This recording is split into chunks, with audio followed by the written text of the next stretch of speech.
ও ভাই, আপনাদের কাছে আমার প্রশ্ন, এই ৩০ বছরে কি পানির এই জোয়ার আসে নাই, নাকি এই ৩০ বছরে পানি ওই শক্তিটা পায় নাই যে এই বাচ্চারে ভাইঙা ফেলাইব?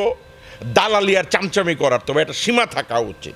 বিগত প্রধানমন্ত্রী পালিয়ে যান ভারতে, তখন ভারতের টেলিভিশন কিছু চ্যানেল বলা শুরু করছিল, বাংলাদেশে যেভাবে তালেবান রাষ্ট্র হয়ে যাচ্ছে আমরা এখানে, মানে মারামারি করতেছে। এই যে বন্যা কবলিত এলাকায় মানুষগুলো নিপীড়িত এবং তারা হচ্ছে যে বিপদের মধ্য দিয়ে যাচ্ছে, আপনারা যে যার অবস্থান থেকে যদি আপনারা ১০০ করেও টাকা দেন, দেখবেন কোনো একজনকে দায়িত্ব দিয়ে অনেকগুলো টাকা হয়ে যাবে। যেখানে নৌকা লাগবে নৌকা দেবেন, যেখানে খাবার লাগবে খাবার দেবেন, যেখানে আপনি পারবেন, কারণ আপনার জীবন বিপন্ন করে কাউকে সাহায্য করলে তো আপনার পরিবারও যাবে। তাই যারা যারা পারবেন যে আপনি যেতে পারেন, আমি মনে করি যে আপনারা সেখানে আপনাদের সাহায্যের হাত বাড়িয়ে দেবেন। প্রকৃত বন্ধু কি? প্রকৃত বন্ধু আমরা সবসময় বলি যে আয়না বা দর্পণ, যে আপনাকে আপনার ভুলগুলো ধরিয়ে দেবে, আপনার প্রতিচ্ছবি দেখাবে। আমরা শুরু থেকে শুনে এসেছি যে আমাদের প্রতিবেশী দেশ ভারত নাকি আমাদের প্রকৃত বন্ধু। বিগত সরকার ১৭ বছর হচ্ছে গিয়ে যেভাবে তিনি হচ্ছে গিয়ে বলেছেন বন্ধু বন্ধু বন্ধু, সে বন্ধু রাষ্ট্রের থেকে কিন্তু এক ফোঁটাও পানির ন্যায্য হিস্সা আনতে পারেননি। বরঞ্চ এই ফারাক্কা বাঁধ আমাদের জন্য মরণ ফাঁদ হয়ে গেছিল।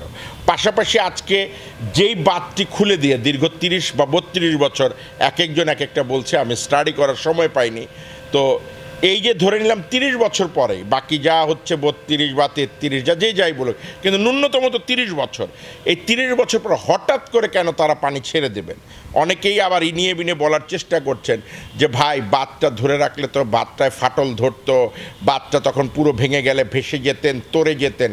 ও ভাই, আপনাদের কাছে আমার প্রশ্ন, এই ৩০ বছরে কি পানির এই জোয়ার আসে নাই, নাকি এই ৩০ বছরে পানি ওই শক্তিটা পায় নাই যে এই বাচ্চারে ভাইঙা ফেলাইব? দালালি আর চামচামি করার তবে একটা সীমা থাকা উচিত। মানে এখনও আপনারা মনে করছেন যে মিথ্যা প্রচার করে মিথ্যা কথা দিয়ে শাক দিয়ে মাছ ঢেকে ফেলবেন আর মানুষ বুঝে যাবে। তো আমার কথা হচ্ছে যে এই যে আপনারা যারা বলছেন যে বাঁধটা ফেটে যেত, বানের যেত জোয়ার, এইগুলো কি ভাই ৩০ বছরে তো আসছে রে ভাই, তাহলে এই চাপাবাজি কেন? স্বীকার করেন না যে আমার বন্ধু রাষ্ট্রের যারা নীতি নির্ধারক তারা এখনও আমাদের বন্ধু হতে পারে না। যদিও ভারতের প্রতিটা নাগরিক আমাদের বন্ধু আমি মনে করি, কারণ আমাদের সুখে দুঃখে আমরা অনেক সময় দেখেছি ভারতের যারা নাগরিক তারা আমাদের পাশে থেকেছেন, আমাদেরকে সমর্থন দিয়েছেন। এখন নাগরিক আর প্রশাসন দুইটা কিন্তু দুই কেন্দ্রবিন্দুতে চলে। আপনারা দেখেন যে ছাত্র বৈষম্য বিরোধী আন্দোলনের সময় যখন বিগত প্রধানমন্ত্রী পালিয়ে যান ভারতে, তখন ভারতের টেলিভিশন কিছু চ্যানেল বলা শুরু করছিল, বাংলাদেশে যেভাবে তালেবান রাষ্ট্র হয়ে যাচ্ছে আমরা এখানে, মানে মারামারি করতেছে। কিরে ভাই, আপনি তো একজন সংবাদ পাঠক, আপনি তো একজন ইনফরমেশন ব্রডকাস্টার, আপনি তথ্য উপাত্ত সহ আপনি আমাদেরকে তথ্য দিবেন যে আসলে বাংলাদেশে তা উত্থান হয়েছে না। যেখানে সারা বিশ্ব বলেছে ছাত্র জনতার আন্দোলনে আওয়ামী লীগের পতন হয়েছে, গণ অভ্যুত্থান হয়েছে, সেখানে আপনি ভারতীয় গণমাধ্যম অল্প গুটি কয়েক, সবাই না, গুটি কয়েক কীভাবে আপনারা বললেন এই দেশে জামাতে ইসলাম তালেবান এই সেই হচ্ছে, যেখানে আমার মাদ্রাসার ছাত্ররা, মাদ্রাসার হুজুররা, মুসলমান ভাইরা মন্দির মসজিদ গির্জা প্যাগোডা সব কিছুকে পাহারা দিয়েছে, সেখানে আপনারা কি করে বলেন বন্ধু রাষ্ট্র যদি হন আপনাদের মিডিয়াতে যে আমরা এগুলোকে হচ্ছে গিয়ে ধ্বংস করতেছি বা আপনারা নিরাপদ না? আমি আপনাদেরকে ছোট্ট কথা বলতে চাই, ভারতে যখন মুসলমানরা অত্যাচারিত হয়, নিপীড়িত হয়, কই আমাদের দেশের সরকার তো কখনোই বলে না যে আমাদের ওখানের লোকজন নিরাপত্তাহীনতায় ভুগছে, আমরা মোদী সরকারকে সমর্থন দিব না, আমরা কংগ্রেসকে সমর্থন দিব বা অমুককে সমর্থন দিব। এটা কোন পররাষ্ট্রনীতি বা এটা ধরেন কোন রাজনীতি আমি বুঝি না।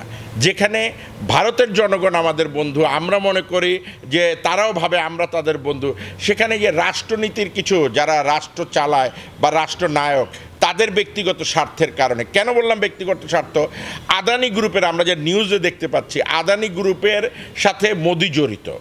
এই আদানি গ্রুপের বিদ্যুৎ বাংলাদেশ অতিরিক্ত দাম দিয়ে কিনতে হতো, হঠাৎ করে আজকে আদানি গ্রুপ বলছে বিদ্যুৎ দিবে না। ওরে ভাই, আপনি বিদ্যুৎ দিবেন কোথা থেকে? আপনি যে আমার দেশ থেকে এত টাকা চুরি করে নিয়ে গেছেন, বর্তমান সরকার যখন এখন টান দিবে আপনাকে, তখন তো আপনি লুঙ্গি গুটে পাবেন না, সময় পাবেন না।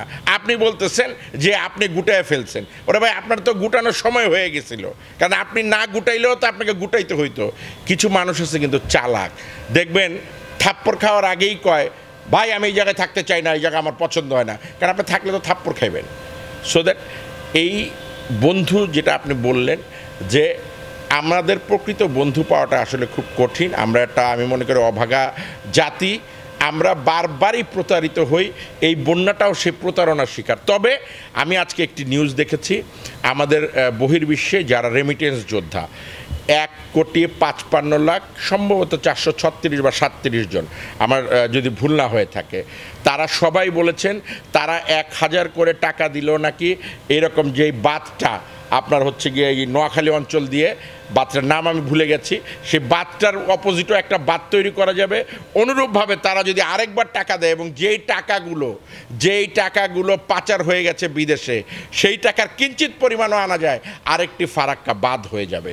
তো প্রবাসীদের সাথে আমিও একমত পোষণ করে বলছি, আমাদের রেমিটেন্স যোদ্ধারা বিশাল যুদ্ধ দেখিয়েছে বলে এই সরকার নড়বড়ে হয়ে গিয়েছিল। কারণ আওয়ামী লীগ নামক এই বট গাছকে একদিনে কিন্তু কাবু করা যায়নি, আগে তার শিকড় কেটে গাছটাকে নরম করতে হয়েছে, তারপরে ছাত্র জনতার বৈষম্যমূলক ঝড় তাকে উপড়ে ফেলতে পেরেছে, এক ধাক্কায় কিন্তু উপড়ে ফেলা যায়নি। সো দ্যাট এই রেমিটেন্স যোদ্ধাদের অনেক বড় ভূমিকা আছে।